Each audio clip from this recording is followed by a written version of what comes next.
मंडला जिले के नारायणगंज विकासखंड के चिरई डोंगरी क्षेत्र में पागल कुत्तों का आतंक लोगों के लिए बड़ी मुसीबत बन गया है। हालात इतने गंभीर हो चुके हैं कि बच्चों की सुरक्षा को देखते हुए स्कूल और आंगनबाड़ी केंद्रों को अस्थायी रूप से बंद करना पड़ा है। कुत्तों के हमले में 2 दर्जन से अधिक लोगों के घायल होने की बात सामने आई है। चिरई डोंगरी की गलियों में अब सन्नाटा पसरा हुआ है। हर आने जाने वाले लोगों पर नजर रहती है, क्योंकि कब कोई पागल कुत्ता हमला कर दे, इसका डर हर समय बना रहता है। ग्रामीणों के अनुसार अब तक 2 दर्जन से अधिक लोग इन हमलों का शिकार हो चुके हैं। घायलों में बच्चे, महिलाएं और बुजुर्ग भी शामिल है। लोग जरूरत पड़ने पर ही घरों से बाहर निकल रहे हैं। क्या कारण है कि आज गांव में दहशत का माहौल बना हुआ है और स्कूलों में ताले लटके हुए हैं? गांव में दहशत का माहौल जो है लगभग 2-3 दिनों से बना हुआ है। विशेषकर जो है कल का जो दिन है, कल मंगलवार था और कल बाज़ार का दिन था चैडोंगरी में। और बाज़ार के दिन में ही 2-3 कुत्ते जो पागल अवस्था में घूम रहे थे, कल सीधे बाज़ार अंदर घुस गए और कम से कम 25 से 30 लोगों को उन्होंने हमला किया, जिसमें से कम 6 से 7 लोग ज़्यादा घायल स्थिति पर हैं।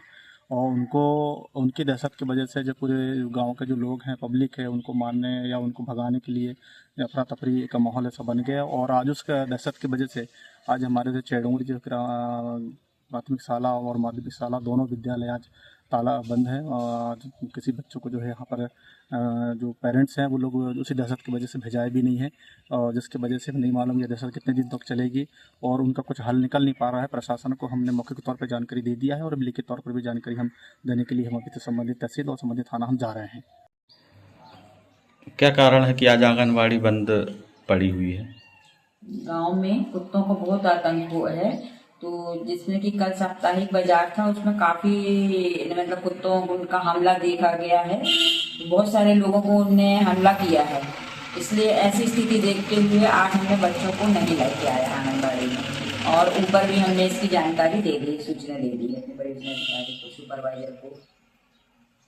बच्चों की सुरक्षा को देखते हुए स्कूलों और आंगनवाड़ी केंद्रों का संचालन अस्थायी रूप से रोक दिया गया है। इससे बच्चों की पढ़ाई प्रभावित हो रही है। अभिभावकों का कहना है कि यदि समय रहते प्रशासन ने प्रभावी कदम उठाए होते तो आज ऐसी स्थिति नहीं बनती। ग्रामीणों का आरोप है कि लगातार शिकायतों के बावजूद जिम्मेदार विभाग केवल आश्वासन देता रहा, लेकिन पागल कुत्तों को पकड़ने के लिए कोई प्रभावी अभियान नहीं चलाया गया।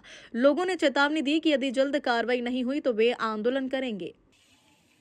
कल दिनांक 4/8/2026 को पागल कुत्तों के द्वारा बहुत से लोगों को पर हमला किया गया, और इस घटना को देखते हुए हमने आज बच्चों को स्कूल नहीं बुलवाए, जिसकी सूचना शासन प्रशासन को दे दी गई है।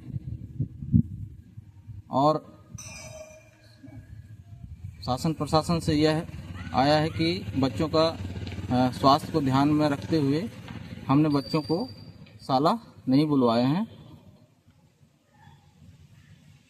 शासन से हम ये गुजारिश करना चाहते हैं कि चूँकि स्कूल में बाउंड्री वॉल नहीं है, जिससे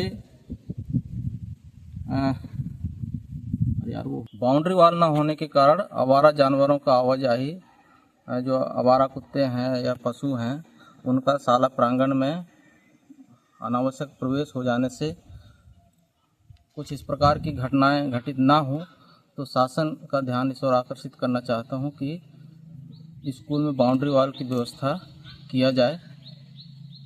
ग्रामीणों ने प्रशासन से मांग की है कि प्रभावित क्षेत्र में विशेष टीम भेजी जाए, पागल कुत्तों को पकड़ने के लिए अभियान चलाया जाए, घायलों को बेहतर इलाज उपलब्ध करवाया जाए और पूरे क्षेत्र में सुरक्षा के पुख्ता इंतजाम किए जाए।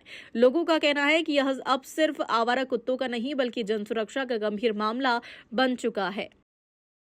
आतंक का विषय तो नहीं है, पर ये जानकारी में आया है कि कुछ कुत्तों के कारण जो है ऐसी न्यूज़ आई थी, सूचना मिली थी, तो मैंने BO नारायणगंज से संपर्क करके स्थिति के बारे में जायज़ा लिया। तो उन्होंने बताया कि मौके पे जाकर के उसका त्वरित निदान करेंगे, और उनको हमने निर्देशित भी किया है कि स्थानीय अमला और ग्राम पंचायत और स्थानीय निकाय संपर्क करके इस व्यवस्था को सुचारू रूप से चलाने के लिए जो है जो भी उपाय करने हैं वो करेंगे हम, और शिक्षा को बाधित नहीं होने देंगे।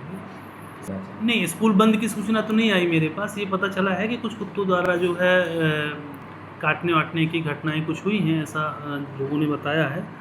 तो हमने उनके लिए निर्देशित किया था अपने वीओज़ को कि आप जा कर के मौके में और छात्रों की सुरक्षा के साथ साथ शिक्षा व्यवस्था हमारी सुचारू रूप से चले, इसके लिए निर्देशित किया गया है। ये विषय मेरे पास नहीं था संज्ञान में कि कितने लोगों बच्चों को किसी को कोई इस तरह की घटनाओं से जुड़े होने की कोई खबर नहीं मेरे पास कि कोई बच्चा घायल हुआ है।